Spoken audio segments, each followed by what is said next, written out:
We could continue in the backpackers camp. Sure. Yeah. Whatever. Are you going to? Oh no, you're going to Yosemite Valley. You gotta get. Yep. You gotta get moving. Deal. Anyways,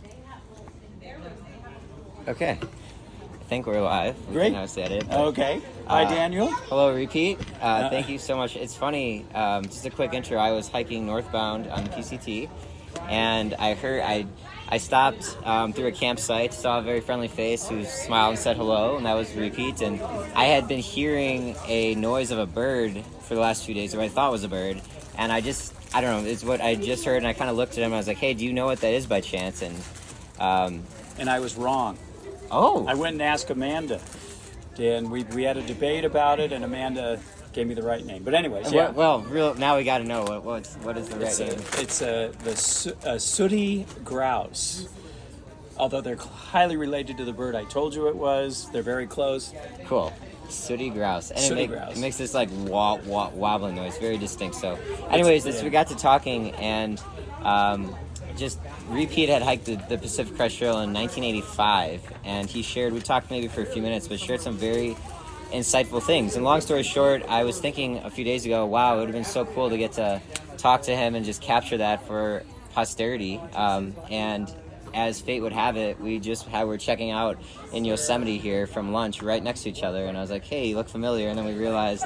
So Repeat is kind enough to record a little interview here, so hopefully we can share a little bit. So I'll do less talking now, and maybe you can introduce yourself a little bit. Thanks. So my trail name's Repeat because I am repeating the trail. I retired 5 years ago, and had always wanted to repeat the sections of the trail that I had seen in 1985, and I did about half the trail in 85, a little bit in 86, and finished in 87.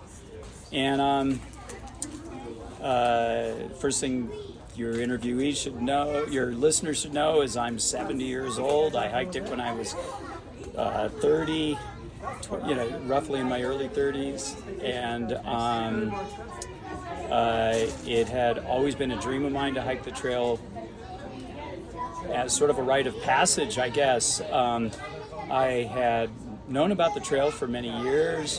One day in 1977, I think, I was driving along the McKenzie Highway in Oregon in July, and it snowed. There was a heavy snowstorm up there, and two guys emerged from the snow hitchhiking down to get out of the snowstorm, and they told me they were hiking the Pacific Crest Trail and needed a resupply in the town of Eugene, Oregon. So they gave me a long conversation about it. Then I had always been a backpacker. I started backpacking when I was 12, but the main thing was that long distance backpacking has a different flavor, and so I started trying it out, and I started doing longer and longer segments of different trails in the country, and decided on doing this, partially because I was doing it 40 years ago, because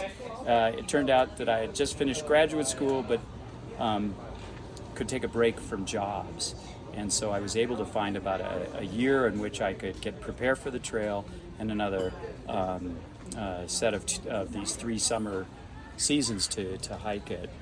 There were guidebooks in those days. In the 60s, I think the founder of the Pacific Crest Trail had published some basic maps and guides, and by the late 70s, there was actually a guidebook by Jeffrey Schaefer at Wilderness Press about the trail itself. But my experience then was very, very different than it is now, and mostly I can honestly say that I think we all tend to think that the good old days were better than they are now, but there was goods and bads in 85 and 86 and 87, and there are goods and bads about the trail now. I'd love to hear maybe some of those differences. Okay, well, the first one is I showed up at the Mexican border, and at the point of where the trail starts now, it wasn't even a healthy barbed wire fence. It was a barbed wire fence that was broken up, and oddly enough, there was not a lot of evidence that people were walking through the area in attempts to migrate, because it is pretty hot and dry down it, and dangerous down at that part of the trail. But I have a picture of myself with, standing by the trail, and I was alone. I got to that first store, that biker store, where you can get about 5 miles in, that you can buy a drink at, and the people at that bar said, "Oh, you're the first guy we've seen in 3 days," and that was probably true. When I finally met up with somebody, it was about a week and a half later. I was hiking all by myself through San Diego County. Wow. And I met this guy, and we talked a bit, and he's actually still my friend. We've been friends for life. He was hiking the whole trail in 1 year, so we spent about a week and a half together, and he moved on, but we stayed in touch. And to juxtapose that, if I may, like right now, there's like you have to apply for permits. They issue 50 a day from March 1st through May 31st, and people want permits that can't get. They're like coveted. Right. So what, you went days without seeing anybody when you started? That you went there, they said their first. Well, I actually didn't get a true permit in those days. They didn't have them. They had enrollment sheets through the Pacific Crest Trail Association, I think was the name of it then. So I signed on, I guess. What was I going to say? I had a girlfriend at the time that was willing to meet me at certain parts of the trail to give me food resupply, and because there was not the ease of being able to mail things to just about any weird post office box and pick things up very easily along the trail. So she helped me in places where there was not a really good resupply. I will say real quickly, she is now my wife, and we've been happily married for 38 years. So that's awesome. Yeah. And we're in Yosemite National Park right now. And where did you, if you're willing to share, where you proposed? Oh, I proposed to her on Half Dome, partially because she'd been doing a lot of hiking. She was up for it, and Yosemite was where I did a lot of the preparation for backpacking on the Pacific Crest Trail. I actually prepared for the trip with a person who was preparing for the Appalachian Trail. Okay. Yeah. It's a good place to train, for sure. Yeah, it was a great place to do a lot of the training. Instead of staying in our cabins when a storm was coming in, we went backpacking into the storms that were coming in just to make sure our equipment was working right. That's awesome. Yeah.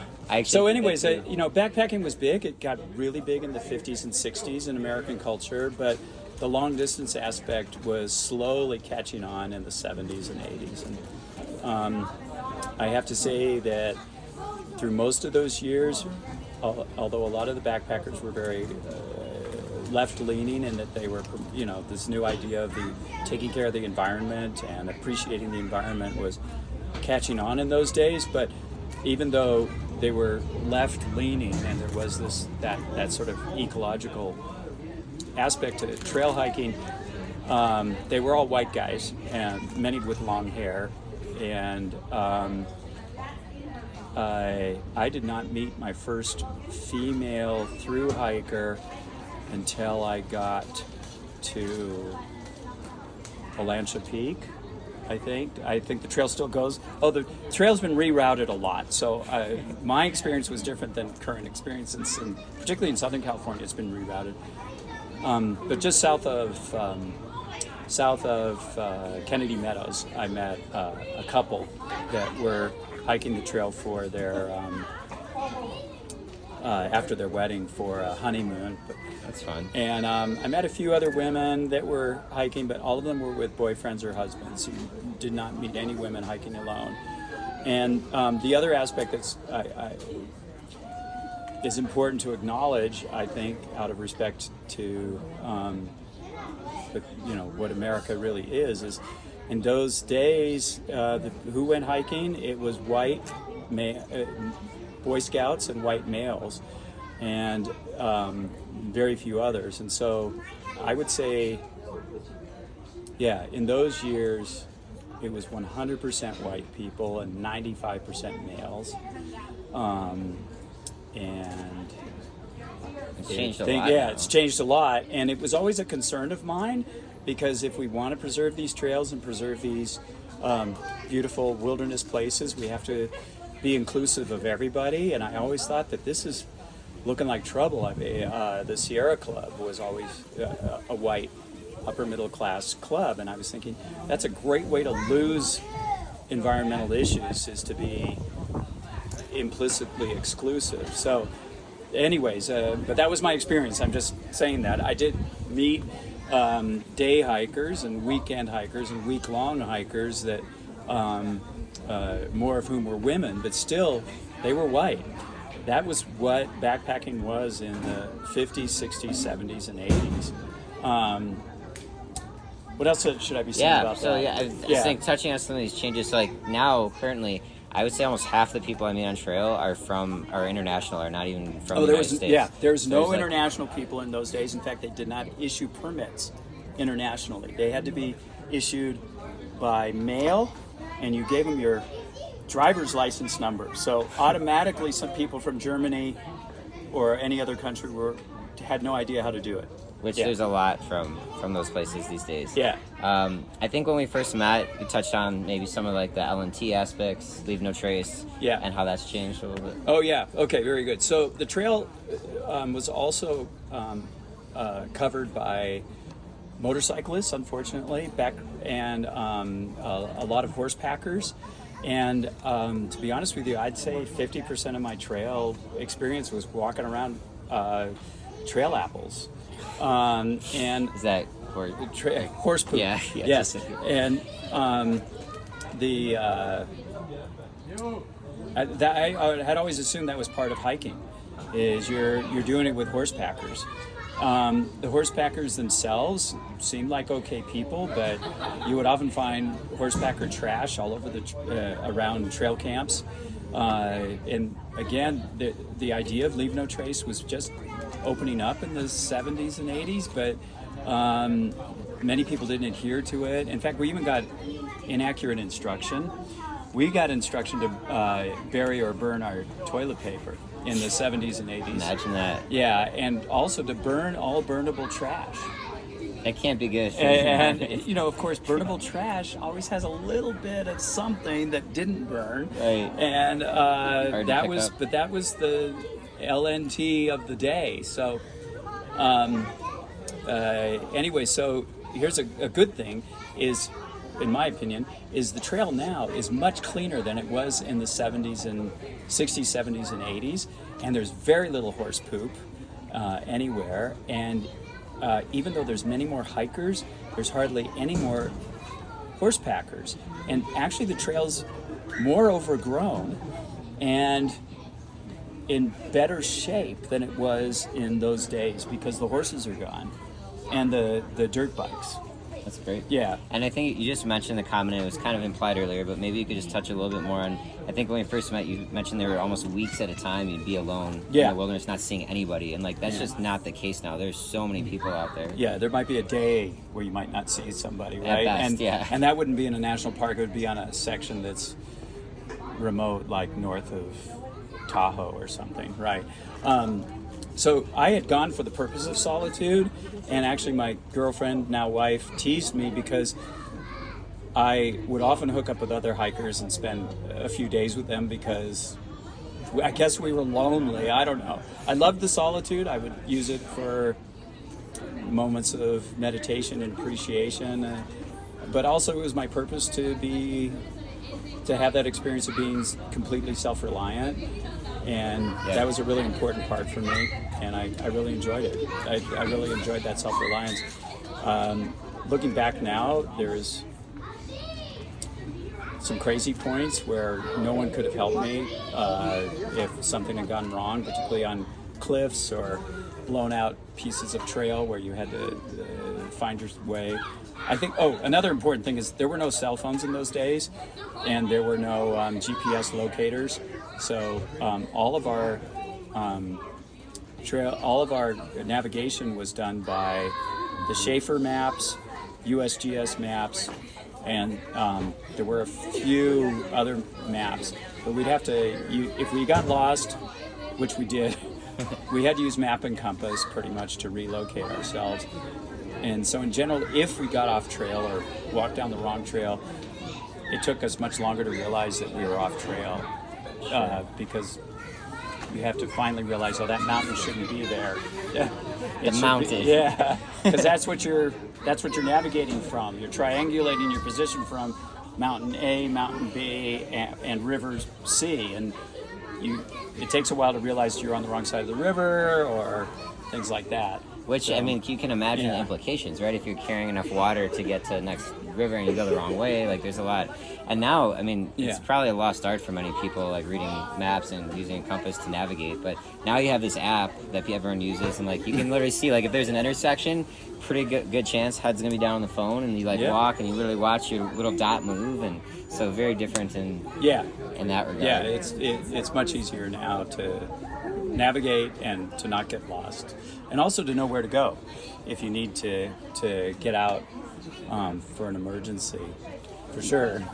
You touched on it a little bit, Repeat. I think mentioned it, but you said like self-reliance is one of the reasons you went out there. Yeah. Same with me. This concept of trail families I think is newer too, right? Like there weren't trail angels, trail families, trail names back in the right. 80s. There was no trail names, no trail families. There was a few people in the desert section that were concerned about the occasional hiker going through, and they would, instead of leaving water, they would leave a note saying where to get it. Oh, that's nice. But no, there was no trail angels, and there were certainly no groups larger than. Yeah, there were a few groups, but most people were hiking in groups of two or alone on the trail. So would you say it's fair? And there were no trail names. In fact, there was a famous thing: is the people on the AT have trail names. The people on the PCT don't have trail names.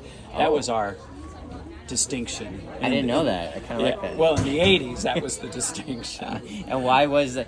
Were trail names, I don't know if this is accurate, but I heard they were kind of invented just because if there are multiple Daniels, that's how you kind of differentiate who you're talking about? Well, yes and no. Part of it was just fun, I think. Oh, call me raccoon, and because I'm out with the raccoons or something. But actually, women have been finding trail names to be useful. And to get themselves on the trail, they don't have to give anybody their real name, and they can protect themselves by changing names. And particularly an important thing is nobody needs each other's phone numbers or addresses anymore. We kind of did in the 80s and 85, but the idea of trail names also keeps people's personal lives anonymous. And I think that's been a factor in getting women on the trail myself. So, it is kind of nice not to have, and I'm sorry for all the background noise or the cafe here. It's kind of fun. It is, I think we wrap up in a little bit here, but what's some advice you'd give to somebody who might be considering something as monumental as through hiking 2,653 miles from, across the country? Advice. Well, first of all, the first piece of advice is to realize this is a privileged experience. And as we have, I used to warn people about this years ago, but now we must all have the awareness that all it takes is one act of Congress to eliminate this privileged experience. And so the most important thing I would tell people is if you want trails, if you want wilderness where the trails are, if you want protected corridors of wilderness experience, you should vote. But other than that, for people that want to do this, I'm amazed at the quality and accuracy of the information out there about how to hike the trail. If you don't know what you're doing out on the trail, it's because you didn't study. So I started preparing for the trail a year in advance. People should start thinking about it people should be applying for their permits in January, already knowing what equipment they have, what equipment they need, and how things are going to go. The preparation is long before you even start buying your pair of boots. The preparation is part of the act of self-reliance that's so important about hiking. So I guess, yeah, preparation. Thank you. Yeah. And I guess just to round it out, what is this sort of like, having seen 40 years of change and where things are going in the through hiking experience, like what's one thing that you hope is preserved, or some sort of legacy just in the experience in general that you hope, besides the access to it, as you just kind of... Oh, that's all right. We're still live. I'm still here. Am I still on? Yep, you're still on. Oh, okay. He's using a beer can. What was to the prop it up. question? Just what's one, I'll get out of the frame now, but what's one thing that you would hope is kind of preserved, that all future generations coming to hike the Pacific Crest Trail can experience? Other than the access to it. self-reliance, Yeah. the experience for me, I make this a joke, but I'm very serious. You'll hear some people say that, I'm trying to get away from the reality of my life by hiking the trail. Actually, for me, it's the opposite. You're going to confront and experience the reality of your life when you get out into the wilderness and on your own. I've always thought that cities and tech and businesses are just artifices, and reality is when you're out here. Love that. That's such a beautiful way to round out. It definitely resonates with me, and it's unfortunate timing that the circus noise that was behind it just left as we finished here. But yeah. Hopefully the audio will be okay. Let's continue back at the back. Sure. Yeah, stand. that sounds great. Well, thank you all. Thank you very much, Repeat. My pleasure. For taking the time to show this to everyone. Wait. I didn't get really. We should, on the next interview, we should talk more about diversity, and it's important for me. Sure. On the trail. Sure. And inclusion. And equity. All right. All those big things. All right, and we got one more take from a very seasoned through hiker here. Let him introduce himself. Hi, my name is Wayne Blyer. I'm from Washington State, and I'm what can I say? I'm a humanitarian aid emergency person. I've worked in most of the wars from Bosnia on. Oh. And one of the things I have appreciated over the years is what Van Gennep or Turner talk about as rites of passage. And rites of passage has three phases. There's a separation phase from your old identity. There's a liminal phase where you go through some kind of ordeal. And then there's a reincorporation phase where you're reincorporated back into your culture, your group, your tribe, whatever you want to call it, at a new status. And I've worked in Africa a lot where they have these kind of rituals, or Native Americans where you send a child, an adolescent, out into the woods either for some kind of vision experience or to learn the old ways or a spirit, whatever. Yeah. And then they come back and the whole community welcomes them. And they're now, an adult. Women, they used to use, friends of mine, sweat lodges as part of the transition rituals. So I've been thinking about our culture, and one of the things that it's not unique to me, but that people notice is we've lost that initiation ritual for young people. So they kind of come out when they're an adult and they don't know what to do. They go through all this angst. Yeah. Yeah. And so when I was a kid, you got bar mitzvahed, but now that doesn't really mean anything. You don't come out at a different status. So what I was thinking, having hiked on the trail with my friend Repeat here, is that many young people are doing the PCT. And they're at that age in their 20s, early 30s. They're able to leave their jobs, go on this amazing ordeal or journey. And as Tony said, you're confronted with yourself. You're out there in the bush with just you. And you go through whatever you need to go through. And you form really close friends as well. And then you're done. And you have to come back into your life or create a new life. And that's what interests me, why people left in the beginning and what they do when they get out and how it changes them. Because I know it changes people, and they have, families that they meet on the road, and when you have a significant experience like this, it's really hard to explain it to people who haven't done it. So I think a lot of these people kind of stay together in some kind of form of a loose community that definitely social media helps, that didn't have when I was young. Sure. So that's my interest. How do we, this is a rite of passage, and how people reincorporate back into life at a new status. Because really, when you do this whole big thing, a lot of things that you thought before or that you did won't seem as meaningful anymore. You'll have a whole different view of the world. You'll have accomplished a goal you set out that really you had to work for. So I'd love to hear about people, how they adjust when they get done with this 3, 4, 5, 6 month journey. Absolutely. And how it has changed them, and how it's impacted the rest of their life, because I'm sure it has. I'm sure it really has changed people, and they won't be able to think of themselves in the same way again. I know for myself, having been through many different things, a lot of things just seem silly. Yeah. And I don't negate them or anything, but to me, it's like, that really doesn't matter. Yeah. Having been in war zones and all that, and seen people a lot less fortunate than myself go through worse things.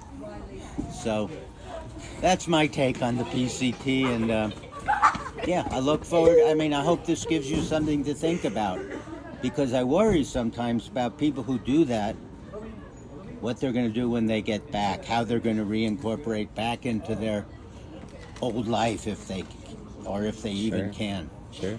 Thank you very much for sharing that. Yeah.